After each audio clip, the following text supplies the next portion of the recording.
Hi, my name is Nyree. I'm running a support adoption channel and I have 2 adopted sons. Follow with me for 6 things that I think that you need to know as a new adopter. The first thing to really understand and know is that it does take a long time for adopted children to settle. So if you're still experiencing some problems in the home with your adopted child and it's maybe 3 months, 6 months down the line and you're really confused and upset about this, then don't be, because in my experience as an ex-foster carer and now an adopter myself, it can take maybe 2 years for a child to settle into the home properly, particularly if you know they've had past traumatic events and they've had maybe more than one home. My next point, every adopted child, even a newborn baby, will have experienced trauma in some way, but as I'm sure you can appreciate, this can vary greatly, but each child will have their own set of traumatic experiences, and this will even happen if they are a newborn because they have been taken away from their birth family, their birth mother.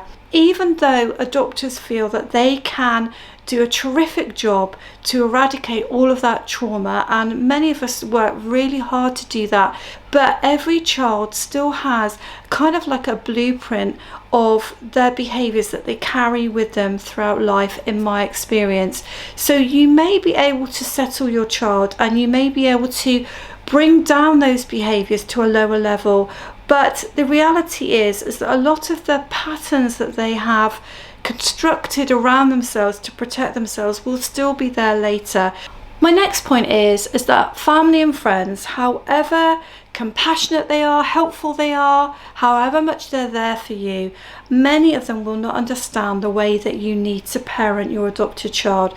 If your adopted child displays trauma-related behaviours, there are certain ways that you're going to need to parent. Pace is one of the ways that you can do that. I'll link a video for you, and there's also going to be some very tight routines and boundaries to help your adopted child adjust.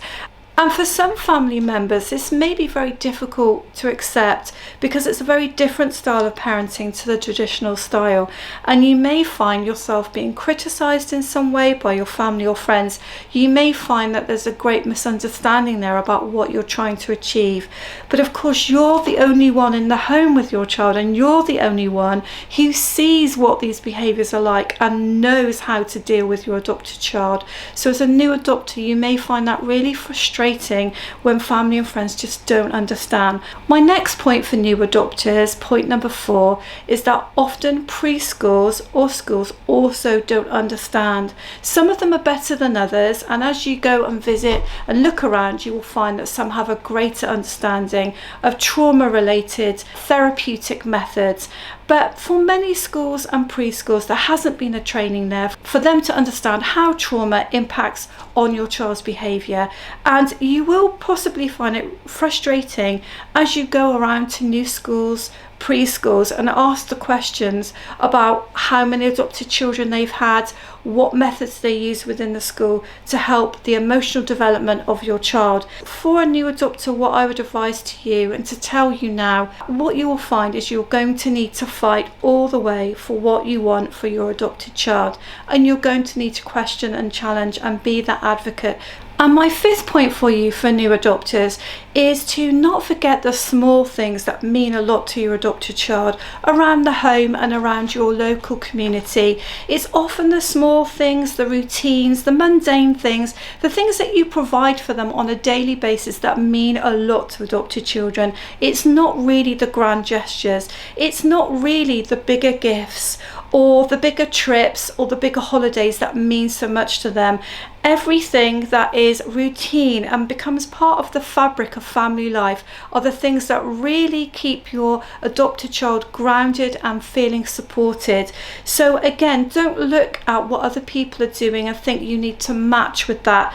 Just keep on going in your family life, giving your child some rich and lovely experiences, even if that's through what you do with them, through playing with them, and that will keep them in a routine that makes them feel safe. And so my 6th point for you is, no matter how hard this is and the emotional roller coaster that you find yourself on as a new adopter, how difficult it might be to adjust, how difficult it might be to bond with your newly adopted child, all the things that cause you issues and problems.